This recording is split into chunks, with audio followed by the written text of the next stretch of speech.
निवडणुकीच्या पार्श्वभूमीवर भारतीय जनता पार्टीकडून काढण्यात आलेल्या भव्य युवक पदयात्रेमुळे परिसरात राजकीय वातावरण चांगलेच तापले असून ही पदयात्रा सध्या सर्वत्र चर्चेचा विषय ठरली आहे।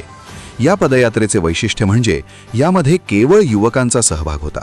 हजारोंच्या संख्येने युवकांनी उत्स्फूर्तपणे सहभाग नोंदवत भाजपप्रती आपला पाठिंबा जाहीर केला।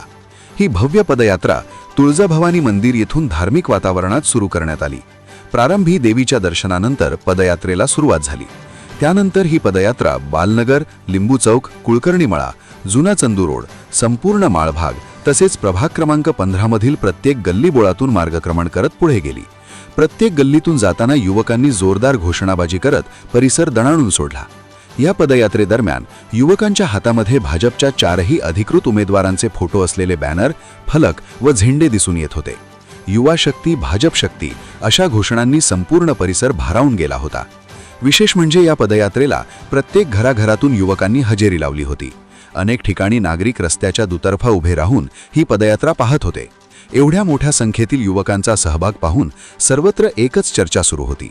या पदयात्रेमध्ये भाजपचे प्रभाग क्रमांक 15 मधील 4ही उमेदवार राजू पुजारी, तेजश्री भोसले, ज्योती पाटील व संतोष शेळके हे प्रत्यक्ष सहभागी झाले होते।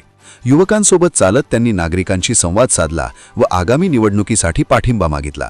तसेच यावेळी पैलवान अमृतमामा भोसले, नागेश पाटील, गणेश पाटील, जयवर्धन नाईक, बाबू डिग्गसकर, उदय त्रिपंकर, सुशांत बेडकाळे यांच्यासह अनेक पदाधिकारी व कार्यकर्ते मोठ्या संख्येने उपस्थित होते।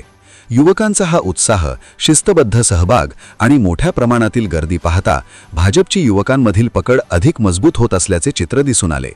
आगामी निवडणुकीत युवकांची भूमिका निर्णायक ठरणार असल्याचे संकेत या पदयात्रेतून मिळाले आहेत। एकूणच ही युवक पदयात्रा भाजपसाठी शक्तीप्रदर्शन ठरली असून निवडणूक रणधुमाळीत भाजपने आघाडी घेतल्याची चर्चा राजकीय वर्तुळात रंगू लागली आहे।